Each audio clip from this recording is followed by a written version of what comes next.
ආයුබෝවන් කියලා පිළිගන්නවා සියලුම දෙනා. සබාදාම කියන්නේ මේ විශ්වයේ නිර්මාණය වෙච්ච හරි අපූර්ව නිර්මාණයක්. මේ ගහකොළ ඇලදොල සතා සිව්පාවා කියන්නේ වෙනස්ම විදිහේ වෙනස්ම පරිසර පද්ධති, ඒ වගේම තමයි වෙනස්ම හැඩ රටාවන් මවන හරි අපූර්ව නිර්මාණයක්. ඉතින් මේ අපි ගමන් කරන්නේ තවත් එක් සොඳුරු ගමනාන්තයක්, එහෙම නැත්නම් තවත් සොඳුරු සංචාරයක ආරම්භයේ සනිටුහන් කරන්න. ඉතින් අපි මේ ඉන්නේ දැන් හෝර්න් තැන්න ජාතික වනෝද්‍යානයේ. ඉතින් ලංකාවේ උසින්ම පිහිටලා තියෙන තැනිතලාව හැමෝම දන්න හෝර්න් තැන්න ජාතික වනෝද්‍යානයේ. ඉතින් අපි මේ ගමන් කරන්නේ ඇතරම හෝර්න් තැන්නේ සුන්දරත්වය බලන්න නෙමෙයි, හෝර්න් තැන්නේ ඉන්න දෙවෙනියා හොයාගෙන. ඉතින් කවුද මේ දෙවෙනියා? ලංකාවේ කඳු අතරින් ගත්තාම ලංකාවේ දෙවෙනියට උසම කඳු මුදුන හොයාගෙන තමයි අපි මේ අද ගමන් කරන්න බලාපොරොත්තු වෙන්නේ. ඉතින් හැමෝම දන්න කිරිගල් පොත්ත කඳු මුදුන.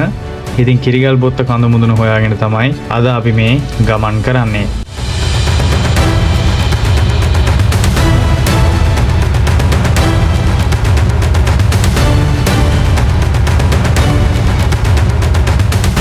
මුහුදු මට්ටමේ සිට මීටර 2388ක වගේ උස ප්‍රමාණයකින් සමන්විත වෙන මේ කිරිගල් පොත්ත කඳු මුදුන පිහිටලා තියෙන්නේ සුන්දරම සුන්දර ලස්සනම ලස්සන මේ හෝර්න් තැන්න ජාතික වනෝද්‍යානයේ.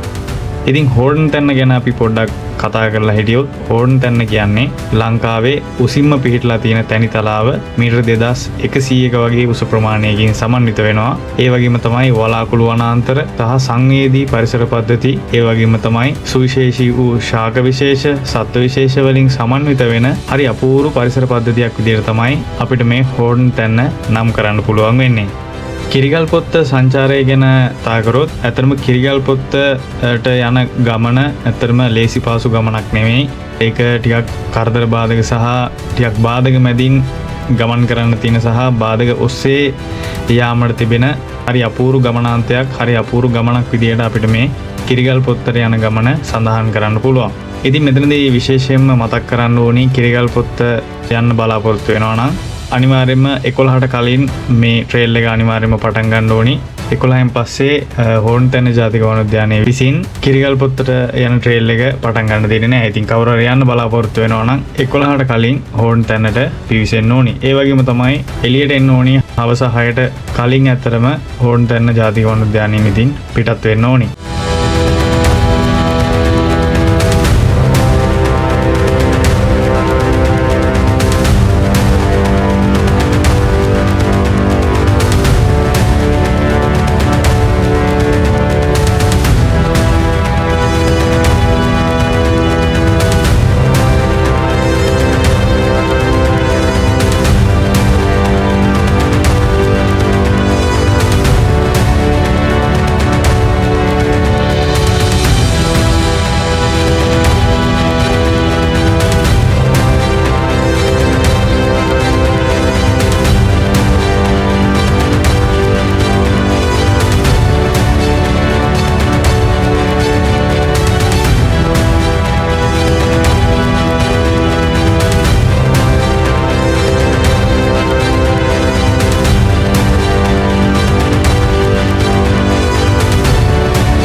අපි ගමන පටන් ගත්තේ 9ට වගේ. ඇත්තටම හෝර්න් තැන්න ජාතික වනෝද්‍යානයෙන් ටිකට් එහෙම අරගෙන, ඒ වගේම තමයි මේ බෑග්ස් වගේ දේවල් චෙක් කරලා, ඉතින් පොලිතින් වගේ දේවල් ඉතින් ඇතුළට ගෙනියන්න දෙන්නේ නැහැ. ඔයාලා දන්නවා ඇති. 9ට වගේ අපි පටන් ගත්ත ට්‍රේල් එක. ඉතින් කිලෝමීටර් 6ක වගේ දුර ප්‍රමාණයක් තියෙනවා එක පැත්තකට හෝර්න් තැන්නේ කිරිගල් පොත්ත කඳු මුදුන දක්වා. ඉතින් මේ ගමනදී තැනිතලා වගේම ලඳු කැලෑ වගේ දේවලුත් අපිට බලා ගැනීමේ හැකියාව තියෙනවා. සමහර තැන්වල නම් ඇත්තටම ගමන් කරන්නත් අමාරුයි, මොකද ඒ තරමටම කැලේ වගේ වැවිලා තමයි තියෙන්නේ. ඉතින් කොහොම වුණත් මේ තැනිතලාවන්, වතුර පාරවල්, මඩ වගුරු පහු කරගෙන ඉතින් ඉස්සරහටම යන්න තමයි තියෙන්නේ. කඳු මුදුනට කිලෝමීටර් 6ක වගේ දුර ප්‍රමාණයක් තියෙනවා. ඉතින් සම්පූර්ණ ගමන පැය 5ක් 6ක වගේ දුර ප්‍රමාණයක් කියලා තමයි ඉතින් සටහන් වෙන්නේ.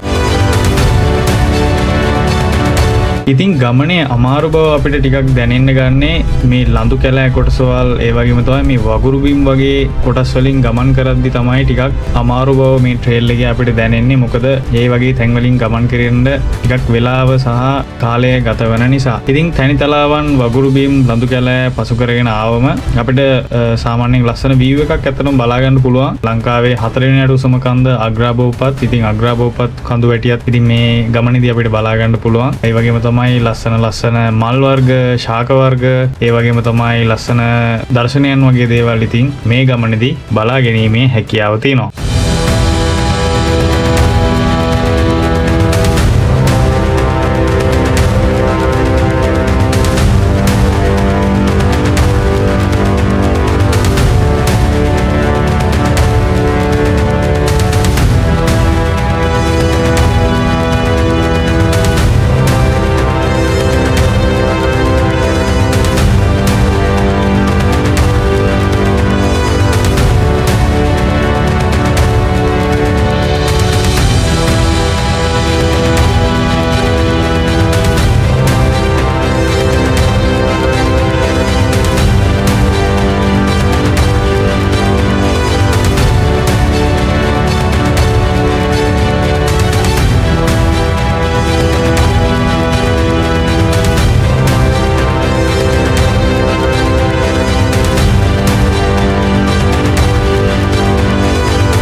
ඒ වගේම තමයි විශේෂයෙන් මතක් කරන්න ඕනි හෝඩන් තැන්නේ මෑත කාලයේ වෙන විට දිවියන්ගේ ගහණය ටිකක් බහුල වෙලා තියෙනවා. ඉතින් මේ ගමන හෝඩන් තැන්න පාක් එක කියන්නේ මැදින් ගමන් කරන නිසා ගොඩක්ම හොඳයි කණ්ඩායමක් වශයෙන් ගමන් කරන්න පුළුවන් නම් මේ කන්ද තරණය කිරීමේදී. මොකද දිවියන්ගේ ගහණයත් තියෙන නිසා ඉතින් අනතුරක් වීමේ හැකියාවක් තියෙනවා. ඉතින් කණ්ඩායමක් වශයෙන් ගමන් කරන්න පුළුවන් නම් ඒක ගොඩක් හොඳයි කියලා ඉතින් මම විශ්වාස කරනවා.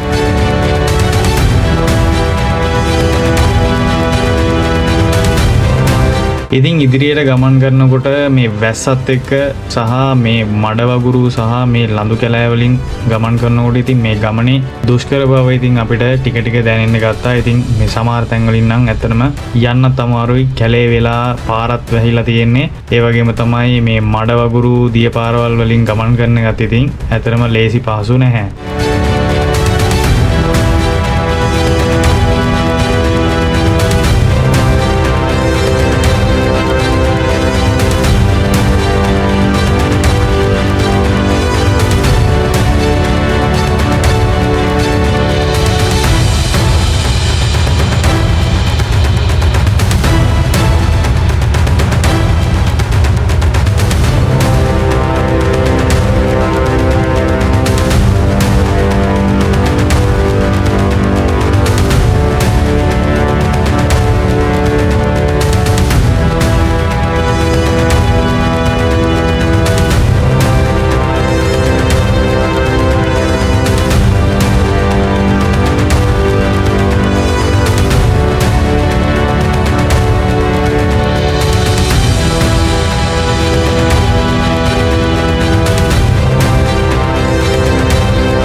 ඒ වගේම තමයි උඩට යන්න පරිසරයේ සුන්දරත්වයත් අඩු වෙන්නේ නැහැ. පරිසරයේ සුන්දරත්වය හරි අපූර්වවටම අපිට බලා ගන්න පුළුවන්. ලස්සන මල් වර්ග, ශාක වර්ග, ඒ වගේම තමයි විශේෂයෙන්ම නෙළු වර්ග සහ හීම් බෝවිටියා වගේ මල් වර්ග අපිට ගොඩක් මේ ගමනේදී බලා ගැනීමේ හැකියාව තියෙනවා.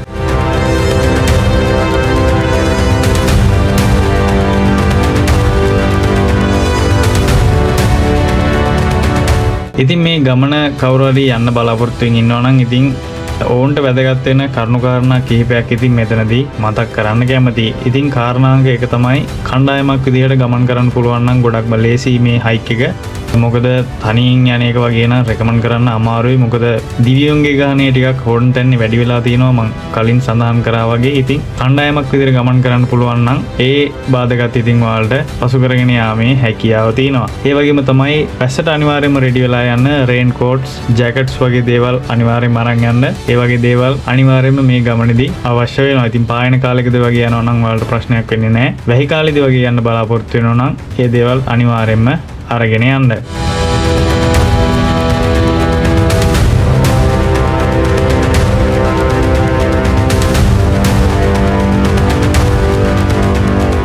ඒ වගේම තමයි කෑම බීම වතුර වගේ දේවලුත් අරගෙන යන්න අමතක කරන්න එපා. මොකද ඒ දේවලුත් අනිවාර්යයෙන්ම මේ ගමනේදී අවශ්‍ය වෙනවා. විශේෂයෙන්ම වතුර වගේ දේවල්. ඒ වගේ තමයි ඒවා රැගෙන යද්දී ටිකක් කල්පනාකාරී වෙන්න. මොකද පොලිතීන් වගේ දේවල් හෝඩන් තැන්නේ ජාතික වනෝද්‍යානයේ නිලධාරීන් විසින් ඇත්තටම ඇතුළට ගෙනියන්න දෙන්නේ නැහැ. ඔයාලා මේ දේවල් රැගෙන එනකොටත් ඉතින් අනිවාර්යයෙන්ම සැලකිලිමත් වෙන්න. ඉතින් පොලිතින් වගේ දේවල් යූස් කරන්න එපා. ඉතින් කෑම බීම වගේ රැගෙන එනවා නම් ඉතින් ඔය කියන කරුණු කාරණා සම්බන්ධව ටිකක් සැලකිලිමත් වෙන්න.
කිරිගල්පොත්ත කඳු මුදුනට නම ලැබීම සම්බන්ධවත් හරි ලස්සන කතා වස්තුවක් තියෙනවා.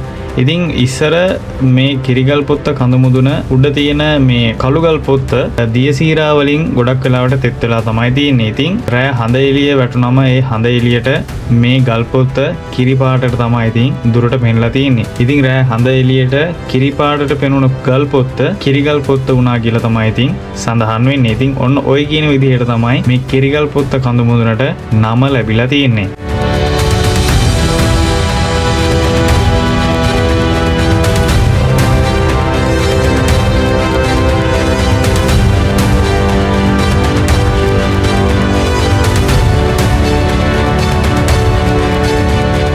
ඉතින් ඒ වගේම තමයි කිරිගල් පොත්ත කඳු මුදුනට මධ්‍යම කඳුකරයේ තියෙන දිඹුල නිම්නය, ශ්‍රීපාද කඳු වැටිය, නමනුකුල කඳු වැටිය, ඒ වගේම තමයි ග්‍රේට් වෙස්ටර්න් කඳු වැටිය වගේ සුන්දර කඳු මුදුනුත් බලා ගැනීමේ හැකියාව තියෙනවා. කඳු මුදුන ගැන කතා කරොත් කඳු මුදුන ගල් වලින් තමයි හැදිලා තියෙන්නේ. එක පැත්තකින් ප්‍රපාතයත් එක්ක කළුගල පොත්ත වගේ තමයි ඉතින් බලා ගන්න පුළුවන් වෙන්නේ. කඳු මුදුන ගත්තම කළුගල් වලින් තමයි ඉතින් නිර්මාණය වෙලා තියෙන්නේ. ඉතින් ඊටමත් පුංචි කඳු මුදුනක් කියන්න පුළුවන් සහ ලස්සනම වීව් එකක් අපිට උඩට බලා ගන්න පුළුවන්. නමුත් අපි ගිය දවසේ වැස්ස සහ මීදුම එක්ක අපිට ලොකු වීව් එකක් ඉතින් ඇත්තටම බලා ගන්න උනේ නැහැ. නමුත් මම කලින් සඳහන් කරපු කඳු පන්ති සහ ඒවට වටපිටාවන් මේ කඳු මුදුනේදී ඔයාලට බලා ගැනීමේ හැකියාව තියෙනවා.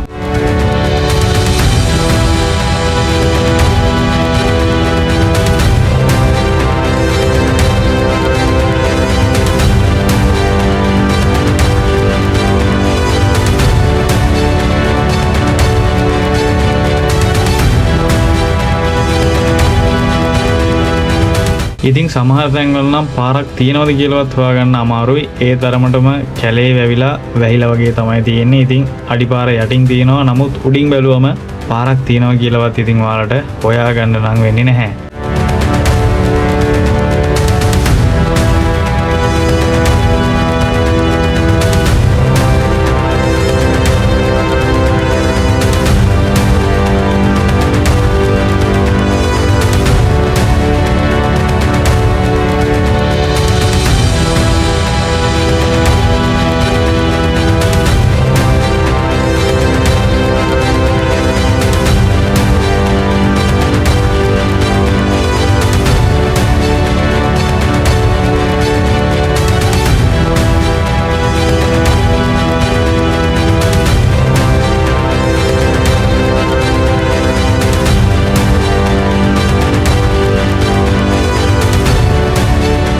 ඉතින් අපිට මේ සංචාරයට පැය 8ක වගේ කාලයක් ගත වුණා. ඉතින් කඳු මුදුනට ගිහිල්ලා නැවත ඒම සඳහා ඉතින් පැය 8ක වගේ කාලයක් ගත වුණා. ඉතින් කිලෝමීටර් 6ක වගේ දුර ප්‍රමාණයක් තියෙනවා ඉතින් එක පැත්තකට. ඉතින් ඔන්න ඔය විදිහට තමයි ඉතින් අපි කිරිගල්පොත්ත කඳු මුදුන තරණය කරේ. ඊටම සොඳුරු සංචාරයක්, ඊටම සොඳුරු ගමනාන්තයක්, හරිම අපූර්වයි. ඕන් තැන්නේ තියෙන තවත් ලස්සන සොඳුරුම ගමනාන්තයක් විදිහට අපිට මේ කිරිගල්පොත්ත කඳු මුදුන නම් කිරීමේ හැකියාව තියෙනවා. ඉතින් යන ගමන ටිකක් වෙහෙස කර අමාරු වුණත් අවසානය ඉතාමත් සුන්දරයි. ලස්සනම ලස්සන දර්ශනයන්, ලස්සනම ලස්සන දසුන් වලට මේ ගමන අවසානයේදී බලා ගැනීමේ හැකියාව තියෙනවා.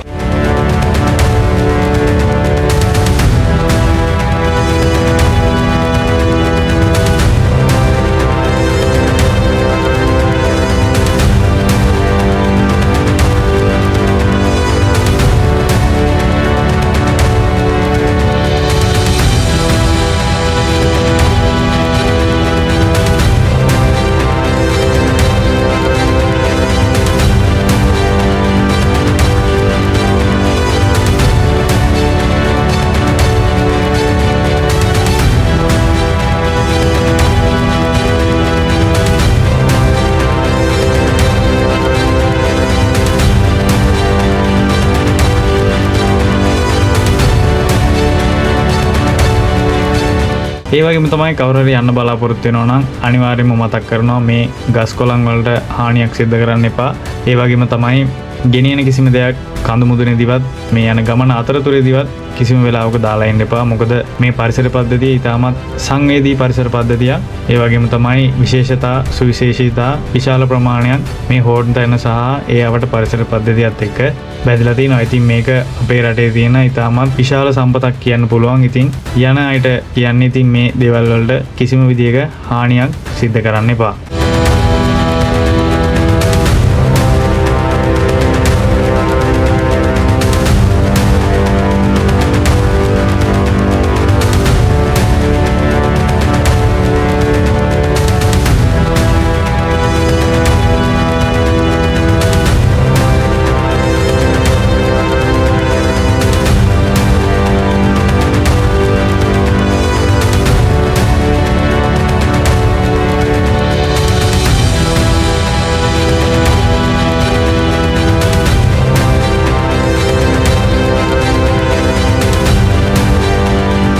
එහෙමනම් මේ වගේ තවත් අපූර්ව සංචාරයකින් හම් වෙන බලාපොරොත්තුවෙන් අදට ගිහිල්ලා එන්නම්. ආයිබෝවන්, මම සචින්ත ගමගේ.